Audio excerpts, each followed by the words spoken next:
ప్రకృతిని తన స్వాధీనమున ఉంచుకొనిన శ్రీ స్వామి సమర్థ. శ్రీదత్తుడు అతీతమైన శక్తి కలవాడు. పంచభూతములు వారి ఆధీనములో ఉండి వారు చెప్పినట్లుగా అవి నడుస్తాయి.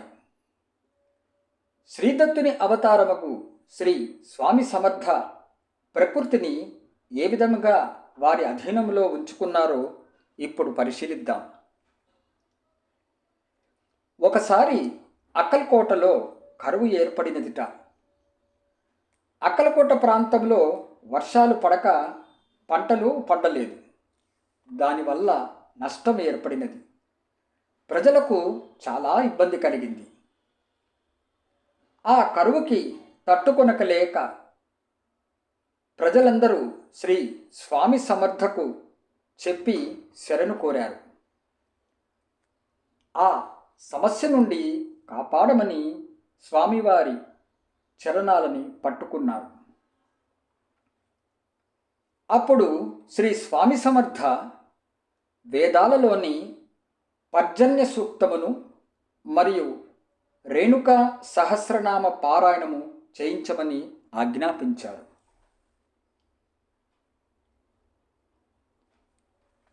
ఒకరోజు శ్రీ స్వామి సమర్థ జేవూర్ అనే గ్రామమునకు వెళ్ళారు. ఆ జేవూర్ గ్రామంలో వర్షాలు లేకపోవటం వలన చివరికి మంచినీళ్ళు కూడా దొరకట్లేదు.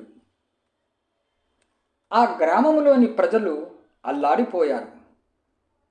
అటువంటి క్లిష్ట పరిస్థితిలో స్వామివారు ఆ గ్రామమునకు చేరారట.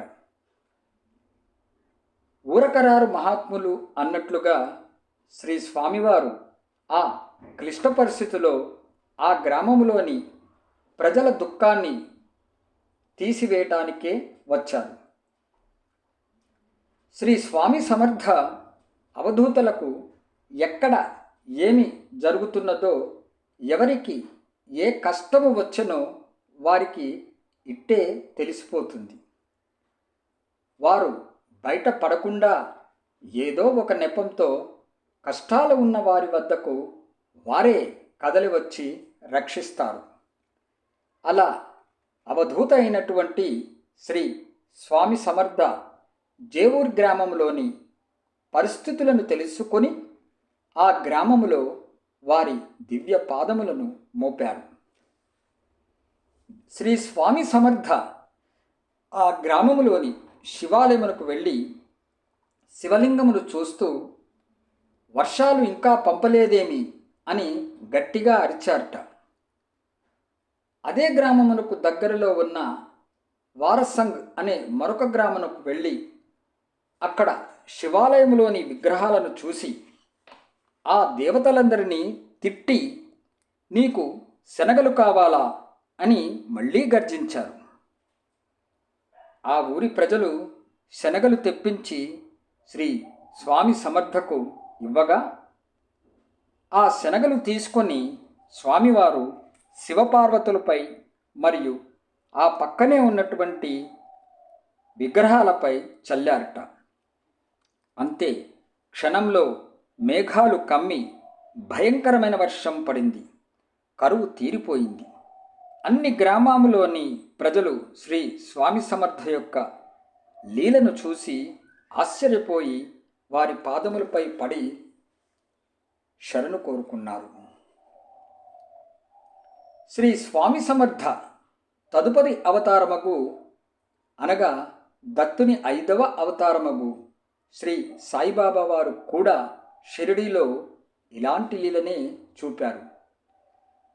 ఒకసారి షిరిడీ గ్రామంలో అతి భయంకరమైన వర్షం కురవగా ఆ ఊరిలోని జనులు ఆ వర్షానికి భయపడిపోయి సాయిబాబా పాదాలపై పడి శరణు వేడారట.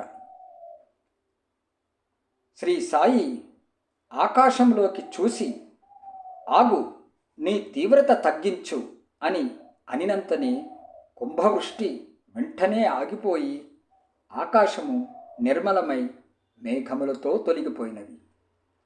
శ్రీ స్వామి సమర్థ వర్షాలు లేని చోట మబ్బులు తెప్పించి కుంభవృష్టి కురిపించి వారి లీలను చూపగా, శ్రీ షిరిడీ సాయి కుంభవృష్టి పడుతున్నప్పుడు మరియు ఆకాశమంతా మేఘాలు నిండిన వానిని తన లీల చేత ఆ కుంభవృష్టిని ఆపి మేఘాలను తొలగించారు. శ్రీదత్తుని చేతిలో పంచభూతములన్నీ వారు చెప్పినట్లుగా విని పాటించునని తెలియచున్నది.